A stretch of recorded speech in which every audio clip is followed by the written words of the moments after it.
Welcome to another episode. This is In the Mix, and I'm DJ Chucky. Today, I am joined by a great artist. You don't have no idea how this guy makes me feel when I see his work. Today we have Curving Andre. How are you, my brother? I'm blessed. Welcome. Thank you for being with us. Thanks for having me. Wow. Tell me a little bit about you. You're an artist. Tell the people what you are and what you do. Well, my name is Curving Andre. I'm a visual artist. A lot of time when you say artist, people be like, yo, you a rapper? Or, nah, I don't do music. I do visual art. I do painting, mostly oil paintings. From Haiti, born and raised in Haiti, came to Elizabeth when I was about 15. Wow. Anything else you want to know about me, I'll tell you. Well, starting from there, your art is very particular. The way you pick your subjects and how do you pick who to paint? I see that there's different people in your art. I don't know if you see them in the street or if something in your mind. How do you pick your subjects to bring them to life in your paintings? Well, I believe there's power in imagery. I have two daughters, two young kids, and I wanted to, when they see my artwork, they feel empowered. I wanted to inspire people. I wanted to have artwork that would outlast me. That when I'm gone 50 years from now, that still inspired the generation coming after that. A lot of the inspiration comes from imagination, and a lot of them are very spiritual as well.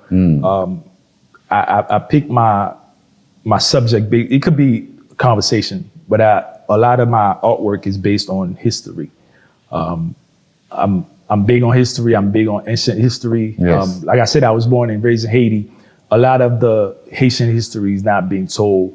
A lot of people don't know about Haiti's history. So I kind of wanted to, put that and protect that history and put our people in a very glorious way. I wanted to protect that. A lot of time when you go to galleries or certain places, we don't see us. You don't see brown and Latin people in those glory, images. You probably see them as a helper or in a secondary light. Exactly. Like the Rigaud, the Toussaint Louverture, the Dessalines, and all these people, they've done amazing things, but you don't see them in big ways. So I wanted to create images based on their story in those ways. You know what I mean? So how do you learn? Do you go to a type of school, or this was something that you started to learn as you went and got better at it? What's your journey into getting to where you are right now? Because your style is very descriptive in a way. It makes you feel what the person is feeling at the time. Any of your pictures, when I look at them, I can really feel what the person, how do you get to that? Do you learn that in school, or do you learn that in this, Well, I've been blessed by the gods. I've been blessed by nature. I've been blessed by a lot of things.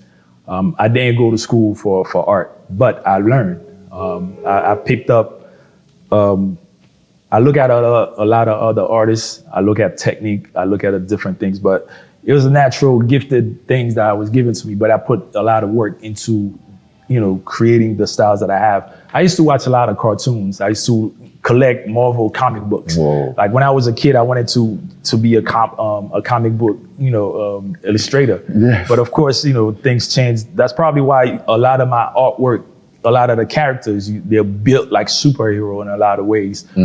So that's probably where that came from. So no school training, but a lot of dedication, a lot of artwork. Look at, I'm always eager to learn. The thirst for knowledge is always here with me. I always want to learn from other artists, what pushed them, a lot of inspiration from other people, but no school training. No. How do you deal with coming from our countries where we say when we want to paint or be an artist, they're nah, get a job, that's not going to pay, be a doctor or something else. How do you deal with that? Do you get that pushback from your parents, or they were just really helped you go, follow your dream? Or I get that question all the time. I mean, from the Caribbean, like you gotta be we need to have a job, you know what I'm saying? Exactly. Art don't pay the bills and all that stuff. It was very challenging, but fortunately for me, my parents didn't really have that mindset. They didn't have that mentality. It was always like, whatever you want to be happy, do that. But they were very strict as far as like going to school. So they were really big on school. But if that's what you want to do, be the best at it. That's one of the things that pushed me. Like I always wanted to be the best at anything that I touched, anything that I wanted to be. I wanted to be the best at it. Not to be the best, against other artists, like the best artist, blah, blah, but the best for me. Like it's always me versus me. Like how much can I challenge myself to be better? So if I was this way yesterday, the artist I was yesterday, I'm not this artist today because I'm always learning. So there's always something I'm picking up to be better. So I was happy my dad always supported my artwork since I was a kid. Nice. Coming to Haiti to visit, bring artwork, art supply for me. I came here, it was the same thing. I remember my first art show, it was done in a basement. He came. So those things always push me and you never forget that. Your dad showing up for your first I mean, as a kid, you kind of want to see your parents be like, look, Dad, I'm doing this. You want their approval. Exactly. Like even if you don't want the world approval, but your parents, like, Mom, I didn't go here, but that's what I did, and this is what I'm doing with it. So, so I always wanted to make my parents proud, and I think they are. Well, people, we're here in the Mixx. We're having a conversation with Kervin Andre. How do you say your name? Kervin? Kervin. It's Kervin Andre. It's Kervin. Kervin Andre. I like it. My mom wanted to be fancy and put an R in front of Kevin. Yeah, it makes it different. Like, it's unusual. Yeah. Where have you been? Where has your art taken you in the world? Because coming from Haiti and now that you've done this art and you've been all over, where have you been and what's been the most impactful that you've been that in any other places? Like, where have you been? I'm not big on accolades as far as like what I've done and all that stuff. Coming from Haiti, Haiti, in DR, they are known for artisan. They are known for artistry. You know what I mean? Like everybody can pick up something and learn it. But I've done a lot of things. I've done books. I've done 2 books with my partner and Baina Bello. She's a historian. Mm-hmm. I've done multiple covers. I've done artwork for all kinds of different things. I actually have my artwork at the new Terminal A. That's big. At the airport. Yeah, that's pretty big. I have my artwork in different places in New Jersey as well, in New York. It wasn't always easy. It was a lot of artwork, hard work, dedication. I had to be very disciplined for these things to happen. Done a lot of network events. It's not always about me. Sometimes you gotta go and support other artists, and that opens door for a lot of things. Course. You know what I mean? So I've always, exactly. And I believe in community. Yes. You know what I mean? So besides the artwork, I've used my artwork to fundraise for things that happen in Haiti and so. I do the artwork is not just for me, you know what I mean? It's for my people. True. So, yeah. And that's the right way to do it. What would you tell somebody that is starting in this journey of art, having been around it for so long and having you yourself, having been able to navigate it to get to where you are? What would you tell somebody that is just starting that journey in the art business? Like, what are the things that you learned that you didn't know when you started, like now you do? What would you tell them? Well, it's a great question. In anything you're doing, you have to believe. You have to believe in you. There's gonna be doubters. You're gonna have time where you doubt yourself. Yes. But you gotta believe in the goal you have. You definitely gotta believe. The second one is discipline. There's gonna be time where you don't feel like doing it. There's gonna be some challenging time, but you gotta stay disciplined instead of course. So you gotta believe in, you gotta be disciplined in anything you're doing, but especially the art world. It's very hard, it's very difficult. Not everybody wanna spend or have the means to spend a lot of money on artwork. And we as artists, we spend a lot of money to create the artwork. Yeah. It's not just the money that we spend, but we giving ourselves. When you buy artwork from an artist, you don't just buy a piece of art piece. You know what I mean? Artwork. You buy the soul. A lot of artists are very attached to their artwork because you're giving the client ourselves. Yeah, I'm part of you. But there's time where you don't sell. There's time where you don't have anything going on. But you gotta stay disciplined and you gotta believe. So. And that's what I felt when I was watching one of your paintings, and I was telling you what it made me feel, and I was asking you if I was feeling the right thing. You're like, there's no right way of feeling. You just feel what you feel, and that's what we do, and that's beautiful. That's exactly what I do it for. Like I don't want to dictate what you feel. So for you to even feel anything when you see my artwork, that's the prize for me. You know what I mean? That makes it worth the journey. Yeah. You know what I mean? Like when you get connected with the art piece, a lot of time the art piece sells itself. Yes. Like you get connected. So to each his own, you know what I mean? Not everybody's gonna like my artwork. Not everybody's gonna feel it. But if the person comes and connected, then it's for you. True. So that's how I believe. Well, I hear that you're part of something calls Elizabeth home. What is that about? Do you call Elizabeth home? Do you live here? You were born here. You say you were born here. What is that? Well, I call Elizabeth home. I grew up in Elizabeth. I was born and raised in Haiti. When I came here, it instantly became my home. I went to school in Elizabeth. Went to Elizabeth High School. I left Elizabeth and came back. You needed to come back because there was something missing. It was different.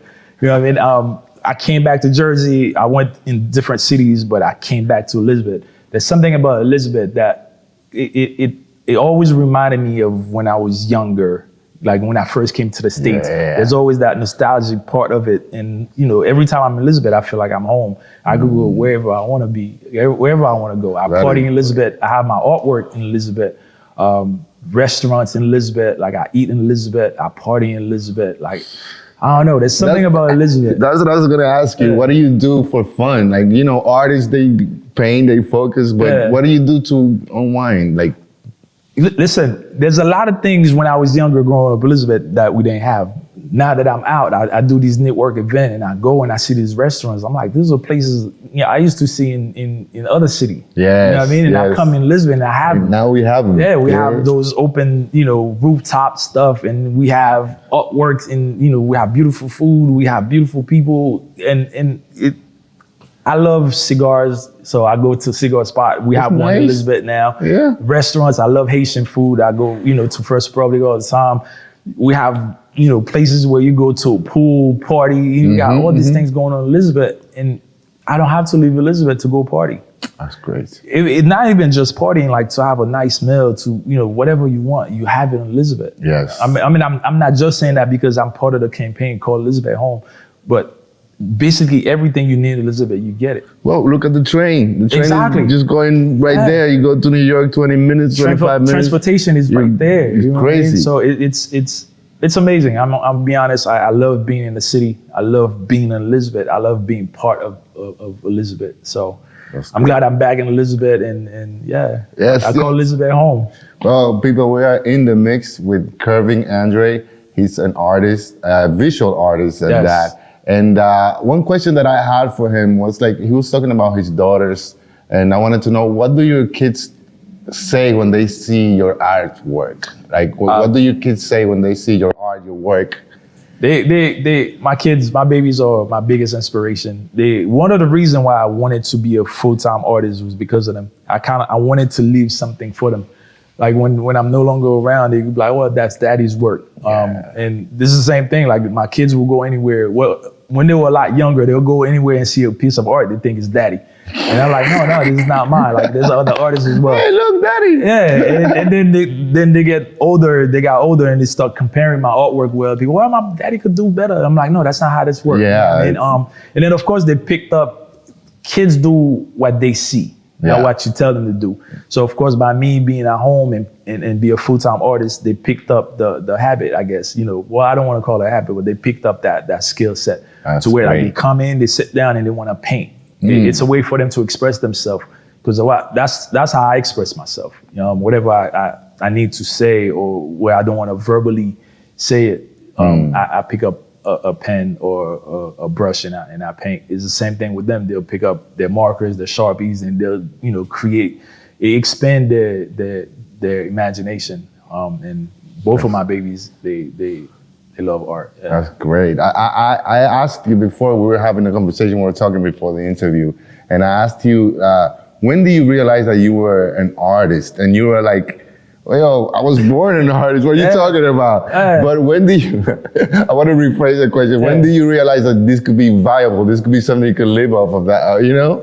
Well, because you know, you never know. Yeah, well, like I said, you know, in our community, like especially in Haiti, you don't think you can make money, you know, being an artist. Yeah. Again, I had a very supportive family. Right. My mom, my siblings as well, that supported me. Like, man, you good, blah, blah, blah. I went to an art show. Of course, in high school, you know, you do these, you know, art competition, blah, blah, blah. Yeah. But you're not thinking this is gonna be my career. Mm-hmm. I did a show in Elizabeth. It was actually at a furniture store. I met a friend of mine. We're still friends to this day, Cynthia. She hates when I tell that story. I came with my little drawings and put on the wall, and then when she came, she was so professional. You know, she had these beautiful paintings framed, and they were all bubble wrapped up and protected. And I was like, okay, who's this lady? And then she was very welcoming. You know, as far as like me asking her questions, she was like, you know, very open as far as like helping me, you know, understand that that's something happened magically, because people don't come into your life by accident. Never. And something happened. I was like, that's what I want to do. I want to be like her. I want to be better. I want to be, you know, I want to be able to display my artwork that way. Yeah. The same way you felt about my artwork when you said, that's how I felt about her artwork. Like I felt something, there was an energy there, and I was like, that's what I want to do. I want to be able to make people feel that way. Wow. So, probably 10, 11 years ago, I became a full-time artist, and I was like, that's what I wanted to be. Where can people find you? Because, you know, I went to your Instagram and I got lost just in these incredible paintings. And I know that this is just some of your work, but I want you to tell people where they can find and see what you've done. And I want them to comment on anything they see and let me know what they feel. Okay. Well, you go on my social media. It's Mixx Art, AKOMICS. You can just Kervin Andre, KERVINANDRE. Actually, Mixx Art means Andre Kervin. Only my imagination can see. So a lot of time, you know, you could see with your eyes, but it's your imagination allow you to describe what you actually looking at. Right. So that's why the comics stand for. You can see it there. I have my artwork at First Republic Lounge. They were very vital in me becoming an artist and supporting my artwork early in the beginning of my career. Yes. They always, you know, wanted to give me a space for me to create and put my work there. I have my work in New York, Rebel, another place my friend on. I have my artwork at the Terminal A.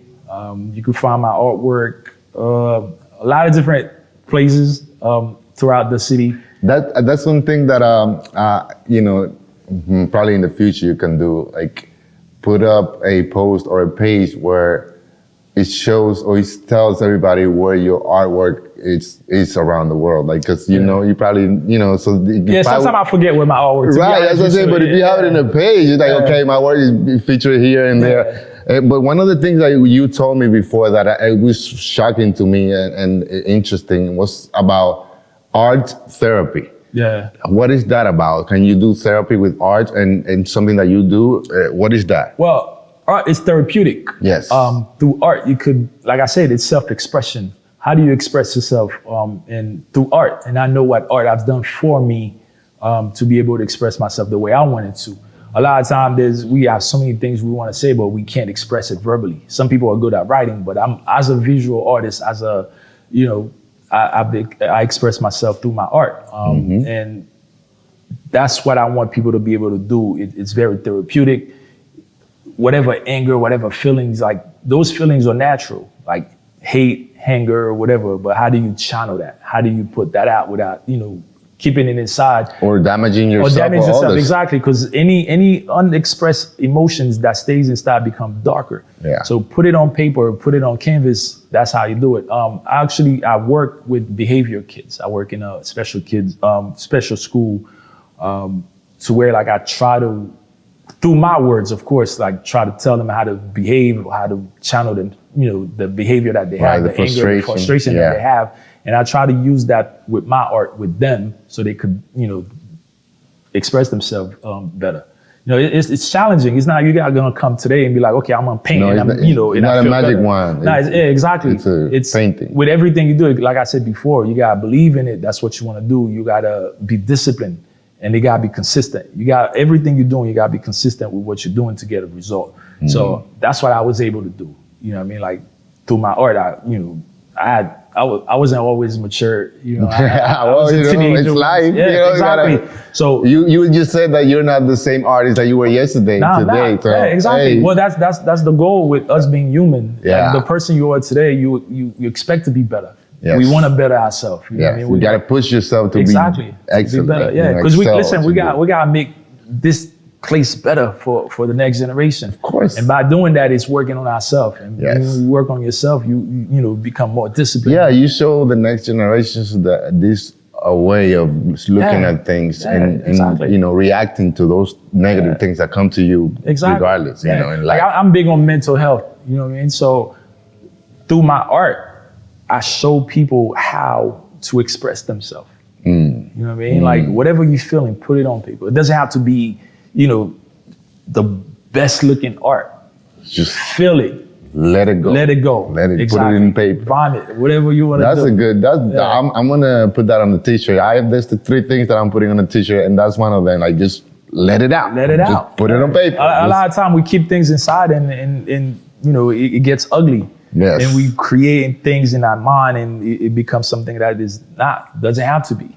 Just release it, let it go. True. A lot of time we don't want to be vulnerable in front of other people.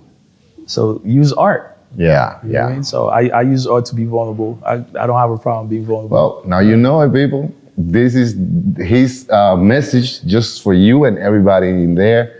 Curbing Andre is telling me, put it out there. Yes. And it would be better. Because you never know who you might inspire. Yes. There could be somebody else going through the same thing. Just put it out there. Just let it out. Well, that's a great phrase to close on. Curbing Andre, great graphic artist, visual artist, I should say. You got to check out his artwork and please comment on this video. Let me know what you think about it because I know what I think about it, but I want you to experience that. His work is out of this world and it's going to make you feel something for sure. Curbing, appreciate it's a pleasure. We could talk for 3 hours here. Oh yeah, we're gonna talk after this. They're saying, "Hey, finish." Yes. But it was great meeting you and getting to know your story. And I know we're gonna see a lot more about you and in the future. And I'm gonna look for where you're gonna be at or your work. I'm gonna go and experience it on my own. Well, you're in Elizabeth now, so you're gonna see me. Okay. Hey, there you go. Yes, sir. Thank you. This is In The Mixx, and we out.